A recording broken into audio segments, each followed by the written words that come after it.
ఖమ్మం జిల్లా వైరా రిజర్వాయర్ ఆయకట్టు పరిధిలో 20,000 ఎకరాల సాగు భూమికి నీటిని విడుదల చేయాలని రైతులంతా ధర్నా చేశారు. వైరా రిజర్వాయర్ నుండి నీటిని విడుదల చేయాలని సిపిఎం ఆధ్వర్యంలో ర్యాలీ జరిగింది.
ప్రభుత్వం నిర్లక్ష్య వైఖరి, రైతుల పట్ల ప్రభుత్వ నిర్లక్ష్య వైఖరి.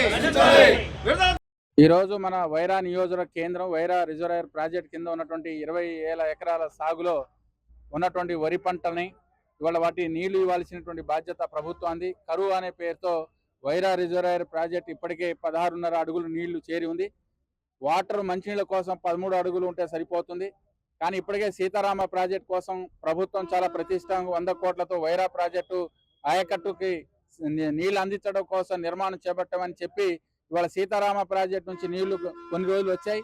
వాటిని ఈ జిల్లాలో ఉన్నటువంటి కొంతమంది మంత్రులు వాళ్ళ అధికార పలుకుబడితో వైరా రిజర్వాయర్కి రావాల్సిన నీళ్ళని ఇవాళ ఖమ్మం నియోజకవర్గం మంచుకొండ దాకా నీళ్ళు వెళ్ళాయి. అదేవిధంగా కింద సత్తుపల్లి కాన్స్టిట్యున్సీ కల్లూరు ప్రాంతంలో లంకాసాగర్ కింద నాట్లు వేసుకున్నారు. కానీ వైరా ప్రాజెక్ట్ కింద నాట్లు వేసుకోవాల్సినటువంటి దశలో ప్రభుత్వం అధికారులు కావాలని ప్రజాప్రతినిధులు కుట్ర చేసి ఈ ప్రాంత రైతుల నోట్లో మట్టి కొడతా ఉన్నారు. బీడు భూములు ఉంచే ప్రయత్నం జరుగుతూ ఉంది. దీన్ని సిపిఎం పార్టీ రైతు సంఘాలుగా తీవ్రంగా ఖండిస్తా ఉన్నాం. అందుకోసం ఇవాళ సిపిఎం పార్టీ రైతుల్ని సమీకరించి ఇప్పటికైనా ప్రభుత్వం కళ్ళు తెరవాలా, ఈ ప్రాంత ఆయకట్టు ప్రాంత రైతులకి నీళ్లు అందించి పంట సాగు అయ్యే విధంగా చూడాలి. కరువు అనేది గతంలోనే 100 సంవత్సరాల చరిత్ర ఉన్నటువంటి చెరువులు 1975లో కరువు వచ్చినా నీళ్లకు అందించి పంటలు పండాయి. కానీ ఇప్పుడు సీతారామ ప్రాజెక్టు గోదావరి నీళ్లు పారుతా ఉన్నా, వైరా రిజర్వాయర్కి వస్తా ఉన్నా కావాలని బీడు భూములుగా ఉంచేటువంటి ప్రయత్నం సరైంది కాదు. మేము జియోలు విడుదల చేసాం, ఎలినో వస్తా ఉంది, కరువు వస్తా ఉందని కథలు చెప్తా ఉన్నారు. వైరా ప్రాజెక్ట్ కింద కథలు వర్తించవు. కాబట్టి ప్రభుత్వం ఇప్పటికైనా అధికారులు సంబంధించిన ప్రజాప్రతినిధులు స్పందించి జిల్లా కలెక్టర్ గారు చొరవ చేసి వెంటనే వైరా రిజర్వాయర్ ఆయకట్టు ప్రాంతం ఉన్నటువంటి 19,000 ఎకరాలకి సాగునీరు అందించి వానాకాలం పంట పండే విధంగా నీళ్లు అందించాలి. లేని పక్షంలో ఇవాళ సిపిఎం రైతు సంఘాలతో పాటు రాబోయే కాలంలో కలిసి వచ్చే శక్తుల్ని పార్టీల్ని రైతుల్ని కలుపుకొని పెద్ద ఎత్తున ఆందోళన చేస్తామని ఈ సందర్భంగా హెచ్చరిస్తా ఉన్నాం.